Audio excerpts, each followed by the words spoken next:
अस्सलाम वालेकुम स्टूडेंट्स। उम्मीद है आप सब लोग खुश होंगे, ठीक ठाक होंगे और अपना ख्याल रख रहे होंगे और साथ में प्रिपरेशंस कर रहे होंगे अपनी।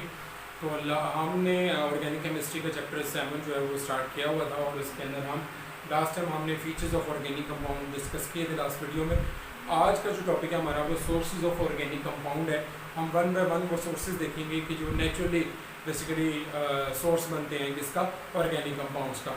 तो यहाँ पे देखें वो क्या कहता है कि अगर हम देखें तो यहाँ पे हमारे पास 3 मेजर सोर्सेज हमें नजर आते हैं। कोल है, नेचुरल गैस है और साथ में हमारे पास पेट्रोलियम है। इनको बेसिकली क्या कहता है कि ये वास्ट रेजरवायर्स है। वास्ट का मतलब वसी, रेजरवायर का मतलब यानी ज़खायर, कि ये ज़ख़ीरा हुए हुए इनके अंदर ऑर्गेनिक कंपाउंड्स हैं। इनके लिए एक और टर्म भी यूज़ की जाती है, इनके लिए एक और लफ्ज़ भी इस्तेमाल किया जाता है जिसको हम फॉसिल फ्यूल्स के नाम से जानते हैं। फॉसिल फ्यूल्स, बायो के स्टूडेंट्स तो फॉसिल फ्यूल्स को अच्छी तरह से जानते होंगे, लेकिन फिर भी मैं बताता चलूँ कि फॉसिल हम किस चीज़ को कहते हैं कि अगर कोई ऑर्गेनिज्म मर जाता है और डेड हो जाता है यानी, और उसको दफना दिया जाए तो उसकी डिकम्पोजिशन से अगर उसकी कोई चीज़ बाकी बच जाती है, उसकी रिमेन्स यानी बाकियात, उसको हम फॉसिल के नाम देते हैं। और अगर उस वही फॉसिल उसका फ्यूल के तौर पर, ईंधन के तौर पर इस्तेमाल हो, हम उसको क्या कहते हैं, फॉसिल फ्यूल के तौर पर जानते हैं। अच्छा, इस फॉसिल फ्यूल को एज ए कह डेफिनेशन कह लें या इसकी अंडरस्टैंडिंग के लिए मैं यहाँ पे कुछ पॉइंट लिख रहा हूँ इसके लिए कि ये फॉसिल फ्यूल्स होते क्या हैं, ये कैसे बनते हैं। हम इसको इस तरह से डिफाइन कर सकते हैं कि एनारोबिकली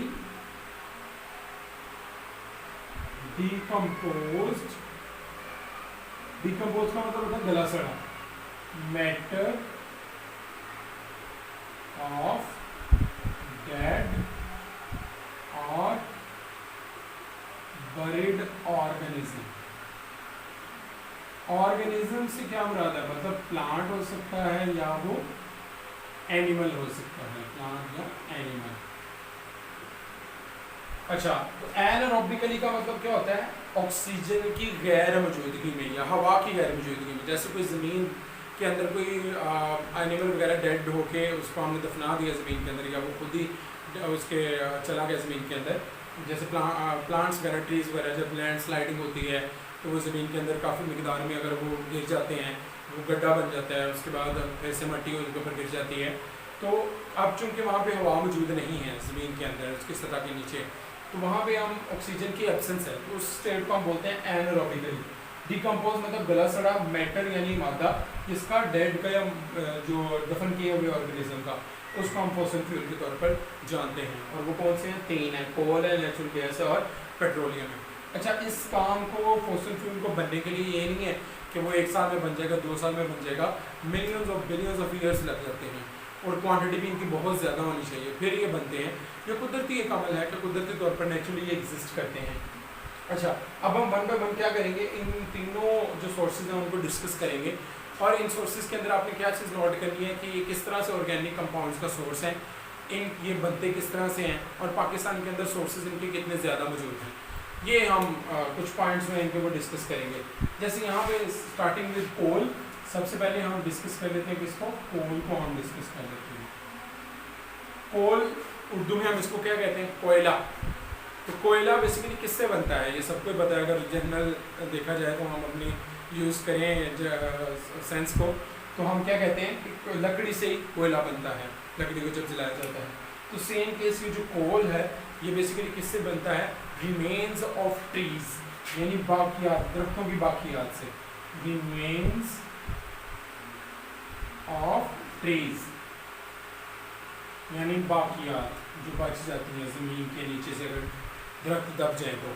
और ये कहता है कि इसके बनने के लिए कितना जो है हमें टाइम रिक्वायर्ड है, वो भी उसने यहाँ पे हमें बताया 500 मिलियन ईयर्स। इस 500 मिलियन ईयर्स का अर्सा लगता है जी इस कोल को बनने के लिए। अच्छा, 1 मिलियन के अंदर कितना होता है अगर देखा जाए तो 1 मिलियन इज इक्वल टू 10 की पावर 6 यानी 10 लाख। तो यहाँ पे मैं क्या इसको 500 मिलियन ईयर्स को इस तरह लिख सकता हूँ, 500 मल्टीप्लाई बाय 10 की पावर 6 ईयर्स। एक ये ऑप्शन आपको आ सकता है अगर एमसीक्यूज में है, तो बच्चों ने तो ये पढ़ा होगा कि हमने 500 मिलियन ईयर्स देखा है, तो आप भाग के उस पर टिक कर देंगे, ये गलत हो जाएगा। इस तरह ये भी ऑप्शन ठीक है। अब ये इसके 2 जीरो हैं वो भी साथ मिला दिए जाएंगे, ये क्या बनेगा 5 मल्टीप्लाई बाई 10 की पावर 8 ईयर्स। तो ये दोनों की दोनों जो हैं वो ऑप्शंस इसकी बन सकती हैं, मतलब एक ये वाली और एक ये वाली। तो आपको ये भी दोनों दिन रखनी है, ये दोनों भी सही टर्म्स हैं इसकी, तो ये आपने ध्यान में रखना है कि इतना अर्सा लगता है। अब हम इसका प्रोसेस देखते हैं। अब ये नहीं है कि दरख्त जो है वो ज़मीन के अंदर दफन हुए और 2-3 दिन बाद ही वो कोयले के अंदर कन्वर्ट हो गए, तो ऐसा नहीं है, क्योंकि मैंने अभी बताया कि बहुत ज़्यादा अरसा लगता है इसको। और ये होता भी सिक्वेंशियल प्रोसेस है, मतलब सीक्वेंस वाइज होता है, स्टेप बाय स्टेप होता है प्रोसेस। वही कोल के प्रोसेस को हम डिस्कस करते हैं। यहाँ पर भी कहता है कि यहाँ पे हम लेट्स सपोज कि हमारे पास एक डेड जो है हमारे पास ट्री है या प्लांट है, वो हमने ले लिया कि डेड प्लांट है। उस डेड प्लांट के ऊपर अच्छा मुझे ये बताएं कि कोई एनिमल है, जैसे कोई कैट है या डॉग है, आपको रोड साइड पे जाते हुए नज़र आता है, या किसी ने वो डेड फॉर्म में था या मुर्दा था वो किसी ने फेंक दिया रोड के ऊपर, बिल्ली या कुत्ता वगैरह। तो जब आप जाते हैं तो हमें बहुत करीब से फाउल गंदी सी स्मेल आती है। वो क्यों आ रही होती है?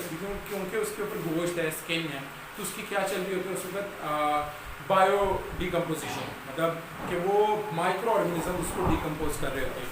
सेम केस यहाँ पे भी जब भी कोई चीज़ इस तरह से होती है डिकम्पोजिशन उसकी पहले बैक्टीरियल होती है, मतलब माइक्रो ऑर्गेनिज्म बेस्ड होती है, उसके बाद फिर हीट और टेम्परेचर वगैरह जो प्रेशर वगैरह वो एक्ट करते हैं।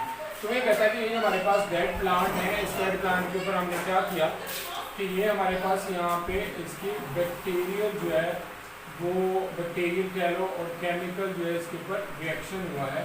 उस केमिकल रिएक्शन की वजह से क्या हुआ कि ये जो डेड प्लांट है वो किसके अंदर कन्वर्ट हो गया, एक कोयले की टाइप जिसको हम क्या नाम देते हैं पीट के अंदर कन्वर्ट हो गया। अच्छा, इसके अंदर इंपॉर्टेंट जो है वो कार्बन रेशियोज है। इसके अंदर 59.9% जो है वो कार्बन होता है पीट के अंदर, ये आपने ज़हन में रखना है। पीट के ऊपर फिर क्या हुआ कि टेम्परेचर और हीट ने बेसिकली जो अर्थ क्रस्ट के अंदर मौजूद है उसने एक्ट किया और इसको कन्वर्ट कर दिया, जिसको हम क्या बोलते हैं कि ये हमारे पास लिग्नाइट के अंदर कन्वर्ट हो गया। और ये इसके ऊपर किसने एक्ट किया है? टेम्परेचर ने और प्रेशर ने। ये दो फैक्टर जो है अर्थ के अंदर जो मौजूद है जिसने इसको कन्वर्ट कर दिया किसके अंदर? लिग्नाइट के अंदर कन्वर्ट कर दिया। और ये जो लिग्नाइट है इसके अंदर हम परसेंटेज देखें तो हमारे पास कितनी परसेंटेज आती है? 61.8% जो कार्बन है वो इसके अंदर मौजूद होता है। और ये ब्राउनिश कलर का होता है, ये सॉफ्ट होता है। ये भी साथ साथ इसके कुछ पॉइंट्स हैं वो ज़हन में रखिएगा, सॉफ्ट है और ब्राउनिश है नेचर में अभी भी, क्योंकि वुड जो होती है वो ब्राउन होती है, तो ये ब्राउनिश से ब्लैकिश की तरफ मूव करता है। अच्छा, फिर लिग्नाइट के ऊपर क्या हुआ? फिर से वही प्रेशर ने और टेम्परेचर ने एक्ट किया। प्रेशर यानी P और T टेम्परेचर वैसे कम होता है, प्रेशर फिर ज़्यादा हो जाता है क्योंकि ये आगे हीट होता चला जा रहा है। तो ये कोर टाइप है जिसको हम क्या नाम देते हैं? ये बिटुमिनस, ये उसके अंदर कन्वर्ट हो गया। तो ये बेसिकली बिटुमिनस क्या होता है? इसके अंदर कितने परसेंट कार्बन होती है? 79 to 80% कार्बन इसके अंदर मौजूद होती है। ये हमारे पास ये भी कोल की टाइप है। और इन दी एंड जब फाइनल इसके ऊपर हमारे पास क्या कहते हैं कि प्रेशर और कह लो कि जो प्रेशर है और टेम्परेचर भी है साथ में वो एक्ट करता है, तो इन दी एंड हमें क्या मिलता है जी? एंथ्रासाइड मिलता है। हमें क्या मिलता है? एंथ्रासाइड। ये फाइनल हमारा कोल है और इसके अंदर देखें तो ये हार्ड होता है और ब्लैकिश होता है और साथ में ये लस्ट्रस होता है, मतलब ये चमकदार होता है। ये आपने सही में रखना है। और इसके ऊपर भी हमारे पास क्या है? प्रेशर ने एक्ट किया है और ये कन्वर्ट हो गया हार्ड ब्लैकिश लस्ट्रस कोल के अंदर। और इसके अंदर कितनी कार्बन की परसेंटेज होती है? तकरीबन 92 से लेकर 98% कार्बन जो है वो इसके अंदर मौजूद होता है। तो ये परसेंटेजेस जो कार्बन की आ रही हैं ये आपने लाजमी याद रखनी है क्योंकि ये पूछी जाती हैं, तो इसलिए आपने ये ज़हन में रखनी है कि ये हमारे पास क्या है। अब ये जो हमारे पास यहाँ पे कोल आ गया है, अब नेक्स्ट क्वेश्चन माइंड में ये आता है कि ये जो हमारे पास कोल अब बन गया है, how it is the source of organic compounds, कि ये ऑर्गेनिक कंपाउंड्स का सोर्स किस तरह से है। तो उसको एक्सप्लेन करने के लिए नेक्स्ट हमारे पास कुछ चांस है। वो ये कहता है दो प्रोसेस यहाँ पे जिक्र करता है। एक हमारे पास कहता है कार्बनाइजेशन और दूसरा हमारे पास कहता है डिस्ट्रक्टिव डिस्टिलेशन। ये डिस्ट्रक्टिव डिस्टिलेशन से तो आपका मेरे ख्याल में पहले से भी एक थोड़ी बहुत होगी जान पहचान कि ये कौन सी टर्म है, लेकिन फिर भी अगर नहीं पता तो हम उसको डिस्कस कर लेते हैं। कहते हैं कि अब ये कोल बन गया है, इस कोल को हम क्या करेंगे? जो फाइनल कोल हमें मिला है इसके हम ऊपर दो प्रोसेस बताते हैं। कार्बनाइजेशन, ये भी वैसे पता होना चाहिए आपको, कार्बनाइजेशन और डिस्ट्रक्टिव डिस्टिलेशन। अब इसका क्या मतलब होता है डिस्ट्रक्टिव डिस्टिलेशन का? डिस्ट्रक्टिव डिस्टिलेशन, और पहले उससे पहले हम ये ज़रा उसको देखें कार्बनाइजेशन को। कार्बनाइजेशन वैसे एक टर्म है जो कि यूज होती है conversion of wood into coal, लकड़ी का कोयले में बदल जाना कार्बनाइजेशन कहलाता है। अब वो जो कोल बन गया उसके आगे फैक्टर्स यानी ऑर्गेनिक कंपाउंड्स को सेपरेट करने के लिए हम उसकी क्या करेंगे? Destructive distillation. और डिस्ट्रक्टिव डिस्टिलेशन का मतलब क्या होता है कि हवा या ऑक्सीजन की गैर मौजूदगी में हाई टेम्परेचर पे हीट करना। तो हम बेसिकली यहाँ पे क्या बोलेंगे कि इसके यहाँ पे मैं लिख देता हूँ heating in absence of air, heating in absence of air, कि हवा की गैर मौजूदगी में इसको हीट करें। जैसे इस केस में बता रहे हैं कि आपने कितना हीट करना है, 500 से लेकर तकरीबन 1000 डिग्री सी जो है वो आपने इसको गर्म करना है। तो हम जब इसकी फ्रैक्शनल डिस्टिलेशन करते हैं तो हमें क्या मिलेगा? 3 चीज़ें कहता है कि आपको मिलेंगी यहाँ से। वो 3 चीज़ें कौन कौन सी हैं? एक हमें मिलेगा कोक, फिर कोल गैस, फिर कोल तार। क्या मिलेगा? 3 जो हमें पार्ट्स हैं इसके वो ऑर्गेनिक कंपाउंड हैं जो सेपरेट हुए, कोक है, कोल गैस और कोल तार है। अच्छा, कोई भी केमिकल रिएक्शन होता है तो उसके अंदर तीनों फेजेस वाली चीज़ें हमें मिलती हैं, जैसे सॉलिड भी होगा, लिक्विड भी होगा और गैसियस स्टेट भी होगी। जो कोक होता है ये ब्लैकिश पाउडर होता है, कोल गैस गैस है, कोल तार ये लिक्विड होता है। अब इस कोल तार को अगर देखा जाए तो इसकी नेक्स्ट हम फ्रैक्शनल डिस्टिलेशन करते हैं। इस कोल तार के ऊपर हम क्या इंप्लीमेंट करेंगे? फ्रैक्शनल डिस्टिलेशन, ताकि हम इसके फ्रैक्शन जो है वो सेपरेट कर सकें। Fractional distillation. अब यहाँ पे देखें कि 2 टर्म्स आ गई हमारे पास, एक आई डिस्ट्रक्टिव डिस्टिलेशन, दूसरी है फ्रैक्शनल डिस्टिलेशन। दोनों में डिफरेंस पूछा जा सकता है। दोनों में डिफरेंस है, ये एयर के एब्सेंस में हीटिंग करना होता है जबकि ये भी हीटिंग करना होता है। लेकिन इसकी मैं डेफिनेशन बोल देता हूँ, आप लोग उसको नोट डाउन कर लीजिएगा कि fractional distillation is the separation of components of a mixture at high temperature and pressure according to their boiling points. Urdu में बोलता हूँ कि फ्रैक्शनल डिस्टिलेशन का मतलब है कि एक मिक्सचर में से अज्जा को अलहदा करना हाई टेम्परेचर के ऊपर उनके बॉइलिंग पॉइंट के लिहाज से। जैसे मैं एक छोटी सी एग्जांपल देता हूँ कि मैं कहता हूँ कि मेरे पास एक मिक्सचर है वाटर का और अल्कोहल का। तो अब अल्कोहल का जो बॉइलिंग पॉइंट है वो कम होता है as compare to the water. तो जब हम उनको हीट करेंगे तो पहले बॉइलिंग पॉइंट किसका आएगा? अल्कोहल का, और वो वेपर्स बन के उड़ जाएगा। लेट्स सपोज वो 76 से 74 है, तो 74 डिग्री सी पे वेपर्स बन के अल्कोहल के वो लैदा हो गया। पीछे क्या बच जाएगा? वाटर। वाटर ने किसके ऊपर जाके बॉयल होना है? 100 डिग्री सी के ऊपर। तो वो तब तक क्या करेगा? मिक्सर के अंदर ही रहेगा। तो इस तरह से हम इनको सेपरेट कर लेंगे। तो कहता है इसकी हम फ्रैक्शनल डिस्टिलेशन करेंगे और इसकी फ्रैक्शनल डिस्टिलेशन करके हम डिफरेंट इसके फ्रैक्शंस जो हैं वो उसको कलेक्ट करेंगे। तो इस तरह से वो जितने भी आगे फ्रैक्शंस हमें मिलेंगे वो सारे के सारे क्या होंगे? ऑर्गेनिक कंपाउंड्स होंगे। ये आपने ज़हन में रखना है, माइंड में रखना है।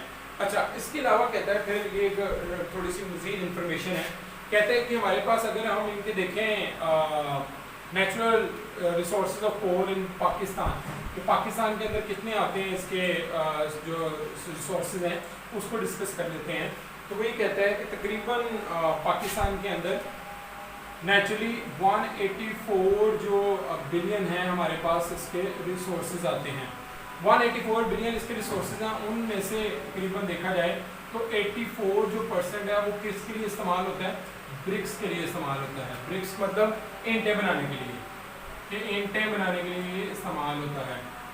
और ईंटों के अलावा ये डोमेस्टिक पर्पस के लिए भी इस्तेमाल होता है, यानी 80% से अलावा देखें 20% तो वो डोमेस्टिक यानी घरेलू चीज़ें चलाने के लिए भी इस्तेमाल होता है।